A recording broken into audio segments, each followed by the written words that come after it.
Bienvenue sur Philosophie bouddhiste, l'espace où les enseignements anciens rencontrent les défis modernes. Ici, nous explorons la sagesse du Bouddha pour cultiver la paix intérieure, la compassion et l'épanouissement. Certaines vérités simples peuvent bouleverser notre existence. Dans un temple niché au cœur des montagnes, un maître vénéré a passé ses journées à méditer.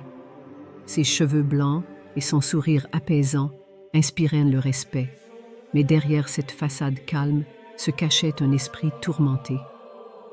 Il portait le poids de regrets qui, au fil des années, avaient associé sa quiétude. Des amitiés négligées, des aventures non vécues, des mots jamais prononcés. Ses souvenirs le poursuivaient, tels des ombres silencieuses, rendant ses nuits longues et son cœur lourd. Un jour, son jeune disciple, observant le trouble sur le visage de son maître, osa poser une question simple mais directe. « Maître, pourquoi semblez-vous si inquiet quand vous méditez? N'est-ce pas censé apporter la paix ?» Le maître, surprise, confia pour la première fois la profondeur de ses regrets.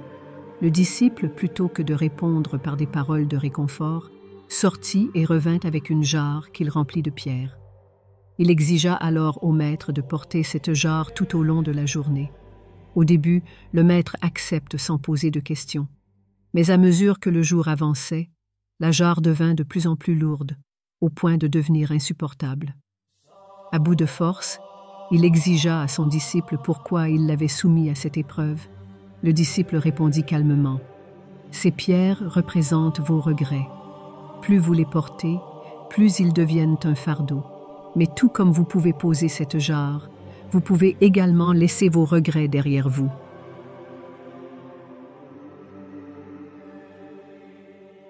Cette révélation changea le maître.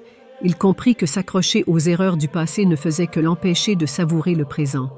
En abandonnant ce poids, il redécouvre la légèreté et la clarté d'esprit.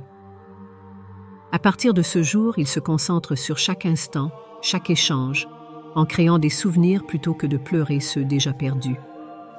Avec l'âge, notre corps évolue et cela peut être difficile à accepter. Jack, un homme autrefois réputé pour sa force et sa vitalité, refusait de reconnaître ces changements. Il s'entraînait avec acharnement, ignorant les signaux d'alerte de son corps. Un jour, alors qu'il escaladait une colline qu'il connaissait bien, il s'effondra, incapable d'aller plus loin. Alors qu'il reprenait son souffle, Jack observe un vieil arbre au sommet de la colline. Cet arbre, bien qu'âgé, se balançait gracieusement sous le vent, ses branches souples pliantes mais ne se cassant pas. Jack comprit soudain que la vraie force ne réside pas dans la rigidité, mais dans la flexibilité. Il décide alors de changer son approche. Il adopta des pratiques comme le yoga et le tai chi, favorisant la fluidité et l'harmonie. En apprenant à écouter son corps et à s'adapter, Jack a découvert une nouvelle manière de vivre. Il se rend compte qu'il n'avait pas perdu sa force, mais qu'elle s'était transformée. Chaque promenade, chaque mouvement devait être une célébration de ce que son corps pouvait encore accomplir, et non une lamentation de ce qu'il ne pouvait plus faire. Dans une forêt paisible, un moine nommé Chen vivait en ermite, convaincu que la solitude était la clé de la sagesse. Pourtant, au fil des ans, il sentit une lourdeur s'installer en lui, une tristesse aigre qu'il ne pouvait expliquer. Une nuit, attiré par des éclats de rire, il découvre un groupe de voyageurs autour d'un feu. Leurs visages illuminés par la flamme, ils partageaient des histoires et des joies. Chen, hésitant, fut invité à les rejoindre. Bien qu'au début maladroit dans ses échanges, il trouve rapidement du réconfort dans leurs récits. Il comprend que la sagesse ne vient pas seulement de l'introspection, mais aussi du partage et de l'écoute. En se connectant aux autres, il redécouvre la chaleur de l'humanité, une lumière qui dissipe sa solitude. Dès lors, Chen ouvre son cœur et sa maison aux visiteurs. Les échanges devinrent un pilier de sa vie, et il enseigne aux autres qui se relient aux gens est une source inestimable de joie et de croissance. Ces 3 enseignements nous rappellent que la paix intérieure et une vie épanouie passent par l'abandon des poids inutiles, l'acceptation de soi et la force des connexions humaines. Si vous voulez découvrir d'autres leçons pour enrichir votre quotidien, abonnez-vous pour ne rien manquer des prochains partages de sagesse. À travers les siècles, les êtres humains ont cherché à contrôler leur environnement, leurs relations et parfois même leur destin.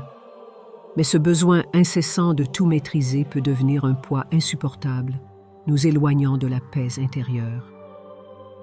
C'est une leçon qu'un artiste, nommé Elias, a apprise de manière inattendue.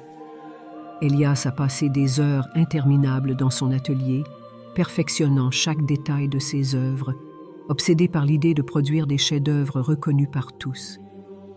Pourtant, malgré ses efforts, il ressentait une frustration grandiose, comme si ses créations manquaient de vie.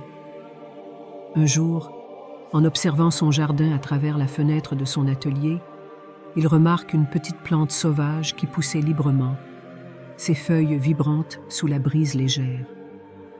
Elle n'était ni ordonnée ni taillée, mais elle rayonnait de vitalité. Inspiré par cette simple observation, Elias a décidé de relâcher son besoin de tout contrôler. Plutôt que de planifier chaque trait de ses pinceaux, il se laissa porter par son instinct, créant avec spontanéité et confiance. Le résultat fut une série d'œuvres d'une beauté inattendue, débordant d'émotion et de profondeur. Pour la première fois, Elias éprouve une véritable satisfaction. Il comprend alors que la vie elle-même est une forme d'art qui prospère dans la liberté et l'imprévu. En abandonnant le contrôle, il s'était ouvert à des possibilités infinies permettant à la créativité de s'épanouir naturellement. Ce principe s'applique à tous les aspects de notre existence.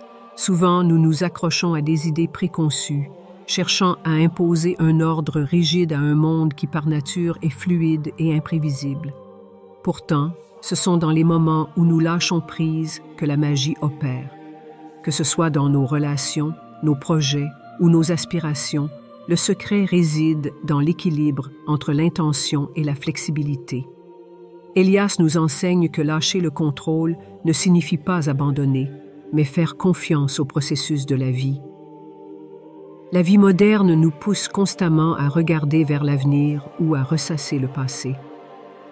Mais dans cette quête effrénée, nous perdons souvent de vue le moment présent, ce qui est pourtant la seule réalité tangible que nous possédons.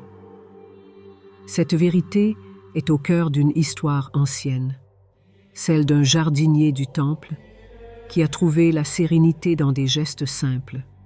Chaque matin, il sortait pour arroser les plantes, tailler les branches et retirer les mauvaises herbes. Beaucoup voyaient son travail comme une corvée, mais pour lui, chaque mouvement était une méditation. Lorsqu'il arrosait une fleur, il ne pensait pas à la tâche suivante, ni à ce qu'il aurait dû faire hier.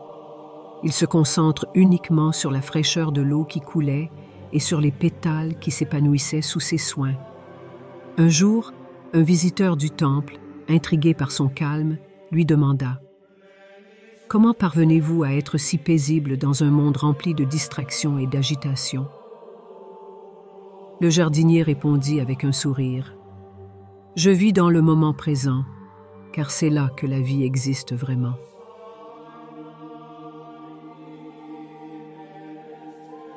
Il explique que chaque instant, aussi simple soit-il, peut devenir une source de joie et d'émerveillement si nous y prêtons toute notre attention.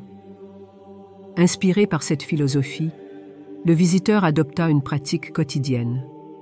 Consacrer quelques minutes à savourer pleinement une action ordinaire, comme boire une tasse de thé ou marcher dans un parc. Rapidement, il remarque que cette simple habitude apportait une clarté et une sérénité inattendues à son esprit. La science moderne confirme ce que ce jardinier savait intuitivement. Lorsque nous nous concentrons sur le moment présent, nous réduisons le stress, apaisons notre esprit et cultivons un sentiment de gratitude. Chaque instant devient une opportunité de renouer avec la beauté et la simplicité de la vie. Ces enseignements nous rappellent que pour trouver la paix intérieure, nous devons lâcher prise, accepter l'imprévu et savourer pleinement l'instant présent. Si ces idées résonnent avec vous, abonnez-vous à cette chaîne pour explorer ensemble davantage de leçons inspirantes et découvrir comment vivre une vie plus apaisée et épanouie.